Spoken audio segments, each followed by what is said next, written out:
नमस्कार, मैं हूं आस्था और आप देख रहे हैं धे टीवी। वैसे तो सदियों से हम महिला अधिकार, मानवाधिकार का नारा बुलंद करते आ रहे हैं और इस आंदोलन का सबसे बड़ा हथियार भी कानून ही रहा है। लेकिन समस्या उस समय खड़ी हो जाती है जब कानूनी प्रक्रिया और मूल अधिकार के बीच ही अनबन हो जाए और दोनों एक दूसरे से प्रतिवाद करते नजर आए। दरअसल ऐसा ही एक मामला अभी चर्चा में है।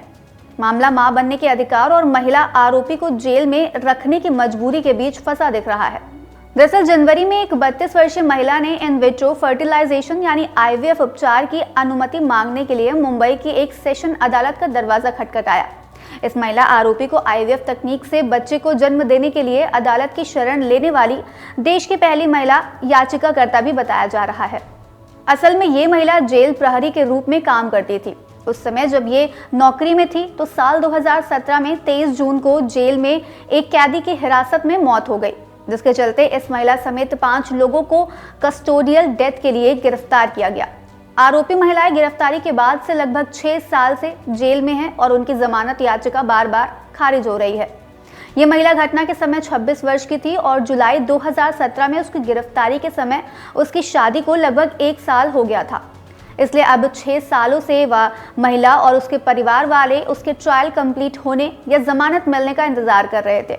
लेकिन अब तक इस मामले के मुकदमे में 40 से ज्यादा गवाहों में से केवल 7 की गवाही ली गई है, जिसके चलते ये मामला जल्दी खत्म होने वाला नहीं लग रहा है। अब इसके बाद उस महिला के परिवार वालों ने बच्चा पैदा करने का दबाव बनाना शुरू कर दिया है, जिसके चलते उस महिला ने आईवीएफ तकनीक से बच्चा पैदा करने के लिए अदालत से अनुमति मांगी है। आरोपी की ओर से याचिका के पक्ष में तर्क देते हुए कहा गया है कि अब उसकी उम्र बढ़ रही है और जेल का ट्रायल जल्दी खत्म होने वाला नहीं है, इसलिए अपने मां बनने के अधिकार को बुनाने के लिए केवल आईवीएफ का ही सहारा बचा है। ऐसे में अदालत को उसे इसके लिए अनुमति दी जानी चाहिए।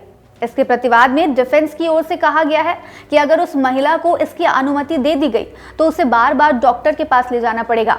यही नहीं, डॉक्टर से मिलने, एस्कॉर्ट और अन्य राहतों के बारे में भी एप्लीकेशन डाले जाएंगे, जिसके चलते प्रोसिक्यूशन पर काम का बर्डन बढ़ेगा। साथ ही कोर्ट की इस इजाजत के बाद देश के अन्य महिला कैदी इस तरह की याचिका डालेंगी। लेकिन असल में अभी न्याय प्रशासन को इससे भी ज्यादा जेल के अन्य मुद्दों जैसे जेल में बढ़ती भीड़, स्वास्थ्य सुविधाओं में कमी और नए गार्डों की नियुक्ति पर फोकस करना जरूरी है। इस मुद्दे से भारत के न्याय प्रशासन और कैदी के अधिकारों की अनदेखी से जुड़ी समस्याएं सामने आ रही हैं।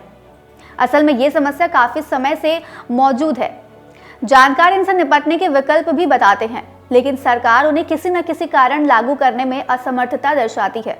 ये मुद्दा इसलिए भी ज्वलंत है क्योंकि इस पर दुनिया के कई देश में कैदियों के अधिकारों को लेकर बहस जारी है। आइए जरा गौर फरमाते हैं इन समस्याओं पर।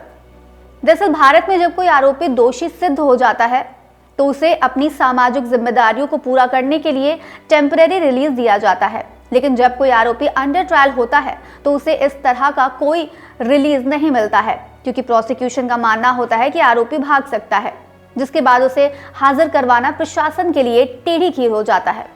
दूसरी समस्या देश की जुडिशियल प्रोसेस से जुड़ी है।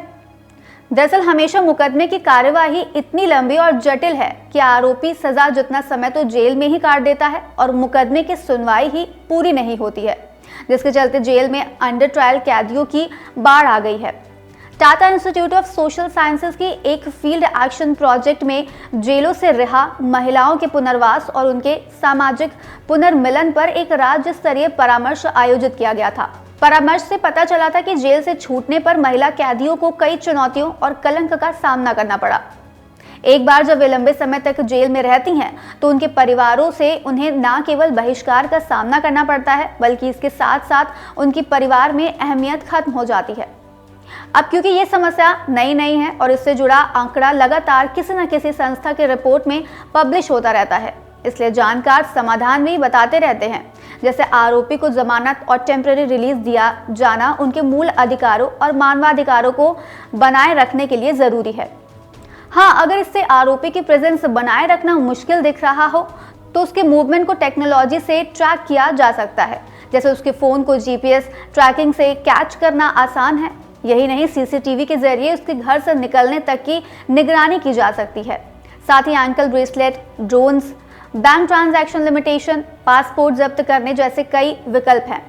इसके जरिए अंडर ट्रायल कैदियों को बिना जेल में रखे उनकी पूरे मुकदमे के दौरान प्रेजेंस बनाई जा सकती है। कुल मिलाकर अंडर ट्रायल कैदियों के अधिकारों का हनन अभियुक्त की अपेक्षा ज्यादा ही हो रहा है। इसको इस तरह से समझिए कि सुप्रीम कोर्ट ने बीते फरवरी में राजस्थान सरकार से कहा कि अगर कोई जोड़ा उपचार के जरिए बच्चे को जन्म देने के लिए प्रार्थना कर रहा है तो उसके पेरोल की अपील पर सहानुभूतिपूर्वक विचार करे। यही नहीं, पंजाब जेल विभाग देश में एकमात्र ऐसा विभाग है जो अच्छे आचरण वाले कैदियों को अपने जीवन साथी के साथ 2 घंटे तक समय बिताने की अनुमति देता है। ये पहल पिछले साल ही पंजाब की 3 जेलों में शुरू की गई। इसी तरह आयरलैंड समेत कई देश दोषी को शादी करने और बच्चे पैदा करने के लिए अपने पार्टनर से मिलने और उपचार की छुट्टी दे रहे हैं, लेकिन अंडर ट्रायल लोगों के लिए इस तरह की कोई पहल सामने नहीं आ रही है। आज इस वीडियो में इतना ही। हम फिर मिलेंगे एक नए एपिसोड के साथ। तब तक के लिए मुझे दीजिए इजाजत। नमस्कार।